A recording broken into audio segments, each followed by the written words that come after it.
तुम्हारा दूसरा तर्क यह हो सकता है कि क्यों एक बच्चा अंधा या लंगड़ा पैदा होता है। क्या यह उसके पूर्वजन्म में किए गए कार्यों का फल है? जीव विज्ञानियों ने इस समस्या का वैज्ञानिक समाधान निकाल लिया है। अवश्य ही तुम एक और बचकाना प्रश्न पूछ सकते हो। यदि ईश्वर नहीं है तो लोग उसमें विश्वास क्यों करने लगे? मेरा उत्तर सूक्ष्म तथा स्पष्ट है। जिस प्रकार वे प्रेतों तथा दुष्ट आत्माओं में विश्वास करने लगे, उसी प्रकार ईश्वर पर। अंतर केवल इतना है कि ईश्वर में विश्वास विश्वव्यापी है और दर्शन अत्यंत विकसित हैं।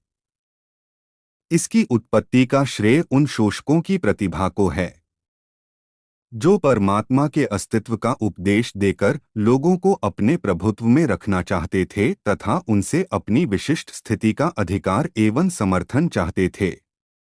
सभी धर्म, संप्रदाय, पंथ और ऐसी अन्य संस्थाएं अंत में निर्दयी और शोषक संस्थाओं, व्यक्तियों तथा वर्गों की समर्थक हो जाती हैं। राजा के विरुद्ध विद्रोह करना हर धर्म में सदैव ही पाप रहा है। मनुष्य की सीमाओं को पहचानने पर, उसकी दुर्बलता व दोष को समझने के बाद परीक्षा की घड़ियों में मनुष्य को बहादुरी से सामना करने के लिए उत्साहित करने, सभी खतरों को पुरुषत्व के साथ झेलने तथा संपन्नता एवं ऐश्वर्य में उसके विस्फोट को बांधने के लिए ईश्वर के काल्पनिक अस्तित्व की रचना हुई। अपने व्यक्तिगत नियमों तथा पालनहार जैसी उदारता से पूर्ण ईश्वर की बढ़ा-चढ़ाकर कल्पना एवं चित्रण किया गया। जब उसकी उग्रता तथा व्यक्तिगत नियमों की चर्चा होती है, तो उसका उपयोग एक भय दिखाने वाले के रूप में किया जाता है, ताकि कोई मनुष्य समाज के लिए खतरा न बन जाए। जब उसके पालनहार के गुणों की व्याख्या होती है, तो उसका उपयोग एक पिता, माता, भाई, बहन, दोस्त तथा सहायक की तरह किया जाता है।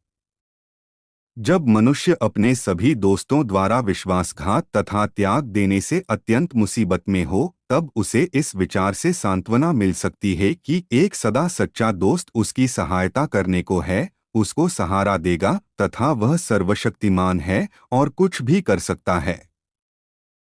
वास्तव में आदिम काल में वह चीज समाज के लिए उपयोगी थी।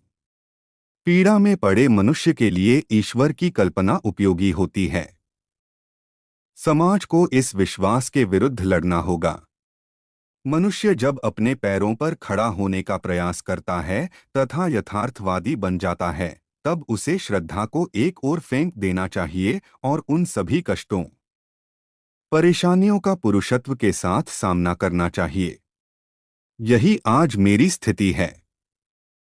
मेरे दोस्त, यह मेरा अहंकार नहीं है, मेरे सोचने का तरीका है, जिसने मुझे नास्तिक बनाया है। ईश्वर में विश्वास और रोज बरोज की प्रार्थना को मैं मनुष्य के लिए सबसे स्वार्थी और गिरा हुआ काम मानता हूँ। मैंने उन नास्तिकों के बारे में पढ़ा है, जिन्होंने सभी विपदाओं का बहादुरी से सामना किया। मैं भी एक पुरुष की भांति फांसी के फंदे की अंतिम घड़ी तक सिर ऊंचा किए खड़ा रहना चाहता हूँ। हमें देखना है कि मैं कैसे निभा पाता हूँ। मेरे एक दोस्त ने मुझे प्रार्थना करने को कहा। जब मैंने उसे नास्तिक होने की बात बताई तो उसने कहा, अपने अंतिम दिनों में तुम विश्वास करने लगोगे। मैंने कहा, नहीं प्यारे दोस्त, ऐसा नहीं होगा। मैं इसे अपने लिए अपमानजनक तथा भ्रष्ट होने की बात मानता हूँ। स्वार्थी कारणों से मैं प्रार्थना नहीं करूँगा। पाठकों और दोस्तों, क्या यह अहंकार है? अगर है तो मैं स्वीकार करता हूँ।